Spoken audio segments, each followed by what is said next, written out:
Kaya mga bossing, ito yung manibela natin. So ituturo ko sa inyo kung paano to tatanggalin nang hindi kayo nadidisgrasya mga boss. So ako nung first time ko mga bossing, nung unang kalas ko nito mga boss, tumama sa akin to itong bandang taas. Kasi habang ginaganon ko siya, ginagalaw-galaw ko siyang ganyan, biglang natanggal, tumama sa akin mga bossing. So isang isang experience na naranasan ko yung mga boss.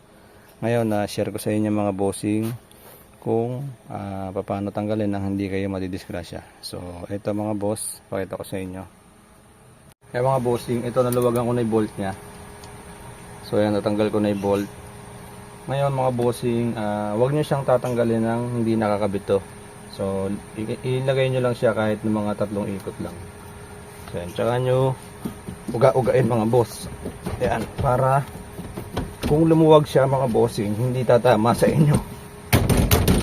So ayan, hindi kayo tatamaan mga bossing kasi napakasakit pagka tinamaan kayo mga boss.